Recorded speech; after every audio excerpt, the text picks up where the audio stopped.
This murder took place in one of New York's quietest forests, and perhaps one of the most mysterious and terrifying murders in history was uncovered. When you learn what happened that night, your blood will run cold. Early in the morning, a married couple was jogging in a quiet and deserted forest in New York, accompanied by their dog. While jogging, the man's dog detected a foul odor from a distance.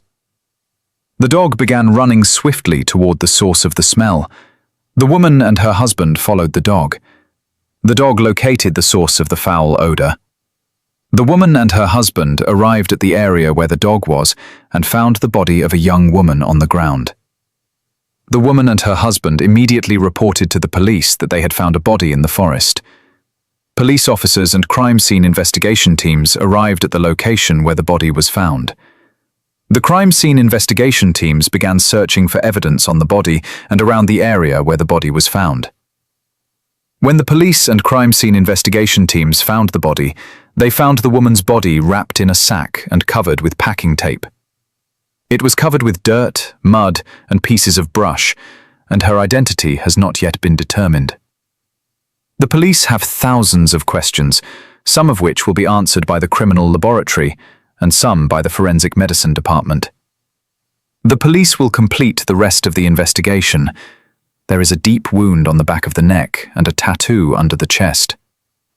The person who seemed the most innocent in this story was actually hiding the biggest secret. A piece of fingernail, a cigarette butt, and a tattoo. Which one will reveal the killer's identity? Stay tuned. The crime scene investigation team raised the possibility that the body had been drowned. The autopsy report will determine whether the body was alive or dead when it was placed in the sack. The crime scene investigation team took the sack and the packing tape for examination. They began searching for fingerprints on the sack and the packing tape. The police team began taking statements from the man who found the body and his wife. The police were certain that the woman had been killed elsewhere and dumped in the forest. The police team began searching for evidence at the crime scene. With the discovery of the body, a detailed examination began at the forensic medicine department. After the murder, the killer was revealed, and clues were being investigated meticulously. No fingerprints were found on the sack or the packing tape. No single strand of hair or hair follicle was found. How did the killer kill the victim? Did he hit her on the head, or did he strangle her after realizing she was still alive? Was the victim still breathing when the sack was placed over her head? The autopsy report will provide answers to all these questions. The police team continues to investigate the murder. They returned to the morgue to re-examine the body. They are obtaining information about the body from the forensic doctor. The woman's body is 1.69 centimeters tall, weighs 61 kilograms, has dark skin, black hair, and based on her teeth and bone structure, is between 32 and 33 years old. The forensic doctor informed the police team that the body had undergone cosmetic breast surgery and had a tattoo under the right breast. The forensic doctor stated to the police that the body had been killed approximately 36 hours before it was found. The police team began investigating all tattoo artists in New York to determine who had performed the tattoo found on the body. The forensic doctor informed the police team that the body had not been left at the scene of the murder and had been transported to where it was found, that the blow to the back of the neck was not fatal, and that everything would be determined by the autopsy report. The police asked the forensic doctor what had been used to strike the victim's head. The doctor said it was a small, hard object.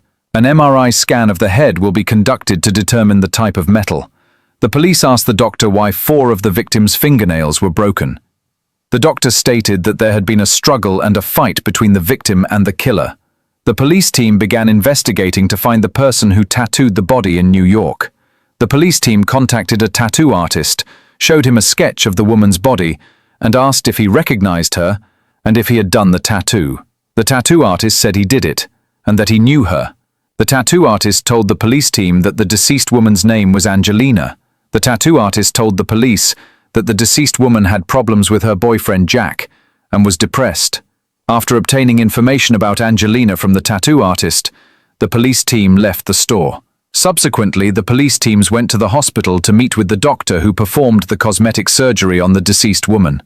The police asked the doctor who was with the woman when she came in for checkups.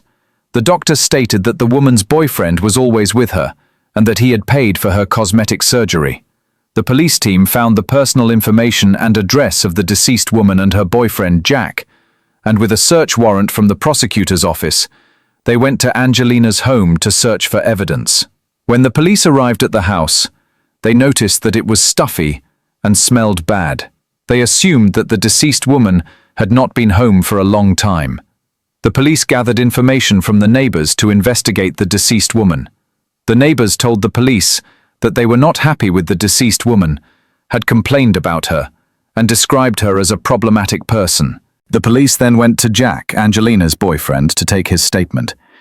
Jack told the police that he had seen Angelina 2 days before her death and that they had argued. He also stated that when he tried to call her later, he could not reach her because her phone was turned off. The police team took Jack into custody and took him to the police station for questioning.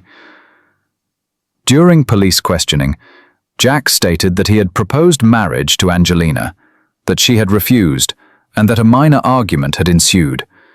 Jack said that Angelina had depression, that her behavior had changed, and that they had been unable to get along recently. The day before Angelina's death, Jack and Angelina had gone to the home of James, a mutual friend, to have dinner. At the house were the gardener, the maid, and James. However, the gardener had left that night to go to Los Angeles to be with his family. The person who seemed the most innocent in this story was actually hiding the bloodiest secret. Who do you think it could be? Angelina and Jack had a minor argument. Their mutual friend James tried to calm Angelina down. The woman and her boyfriend left the house, got into the car, and drove off. They argued again on the way. Jack told the police that Angelina got out of the car in the dark and left. The police asked what happened next. Jack learned that Angelina had gone to James's house. James and Angelina argued. Then James told his friend that Angelina had left the house. Jack stated that he hadn't seen Angelina again after their last argument. Who do you think is the killer at this point? Jack or James? Write your guesses in the comments and let's see whose prediction is correct. The police asked Jack about the small scratch mark on his face. Jack said it was from when he last argued with Angelina in the car. The police began to suspect Jack.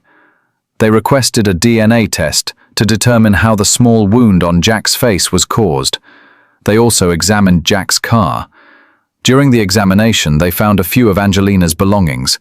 No murder weapon or pieces of Angelina's broken nails were found. The tire tracks taken from the crime scene did not match those of Jack's car. You will never guess what happens next. Keep watching closely.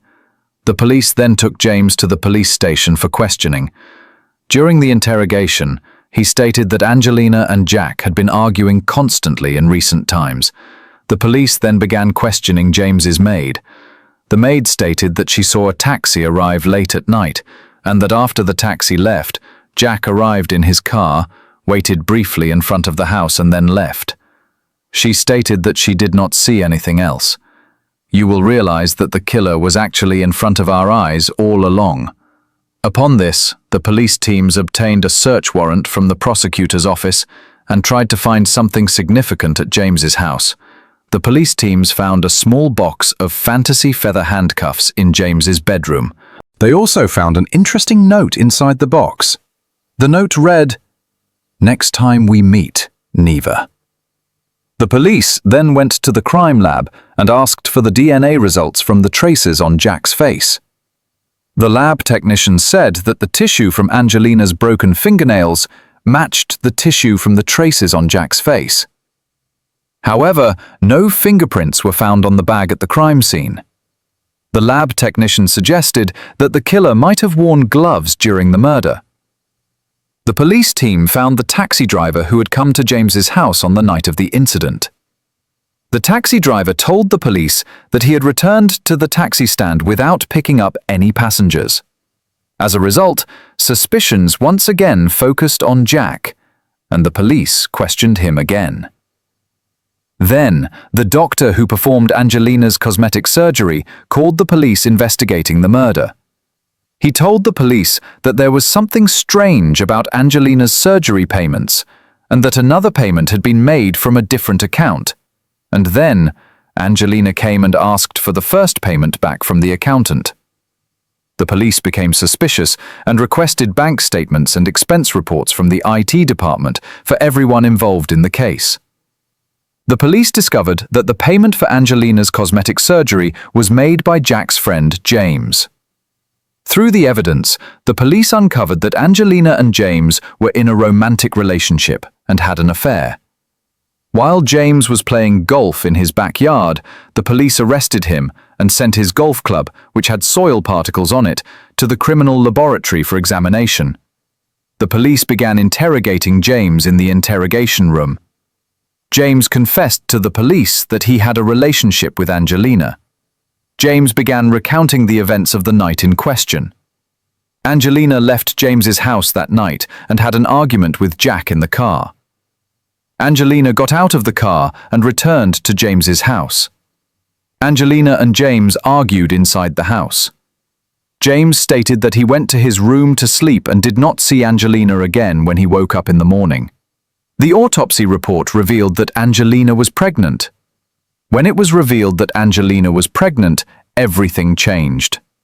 If you were in the police's shoes, who would you suspect more?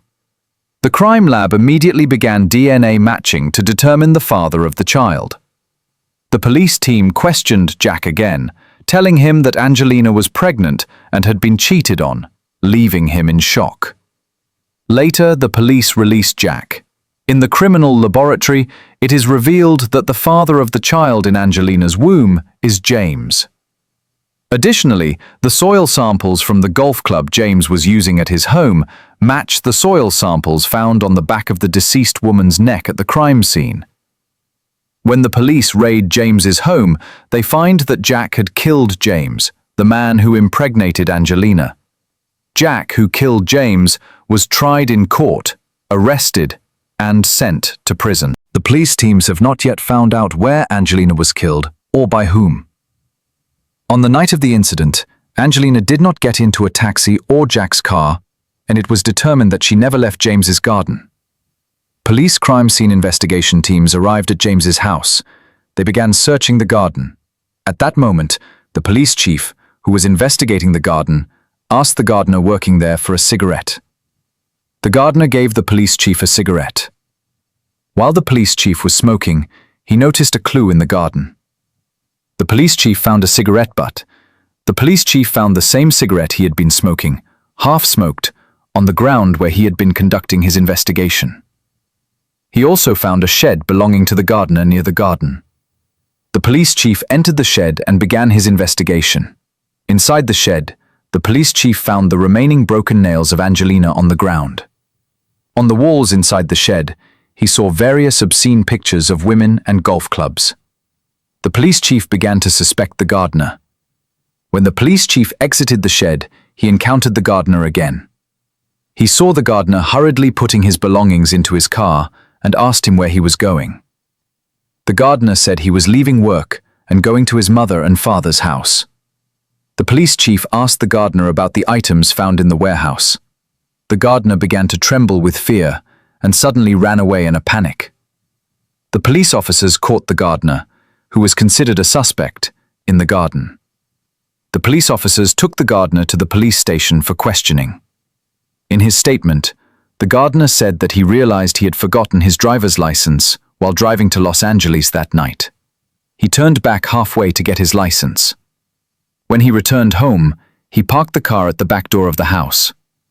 When he entered the garden, he saw Angelina drinking wine alone.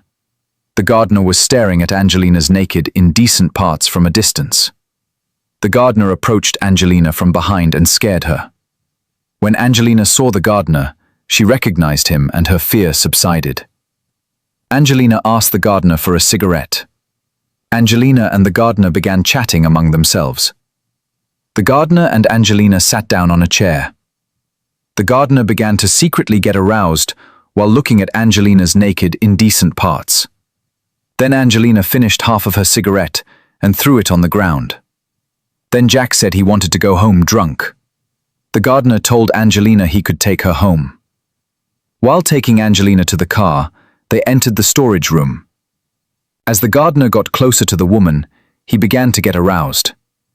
The gardener suddenly grabbed the woman and started to harass her. While Angelina and the gardener were struggling, the woman's nails broke when she rubbed her hand against the wall. The nail pieces fell to the floor of the storage room. The woman suddenly started screaming. As she tried to escape from the storage room, the gardener hit the back of her head with a golf club. The woman collapsed to the ground from the blow to her head. As she tried to get up, she started screaming again. The gardener strangled the woman to death. He stated that he placed the woman's body in a bag, wrapped it with packing tape, put it in his car, and then left it in the forest. He also claimed that he threw the woman's personal belongings into the sea. The gardener confessed to the murder, was tried in court, and was sentenced to prison.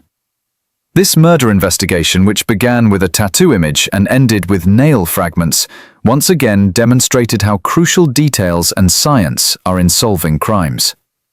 This incident once again shows us that no crime remains hidden. Please subscribe to our channel, like our video, and don't forget to leave a comment. If you want to watch more mysterious and terrifying incidents, we'll see you in our next videos.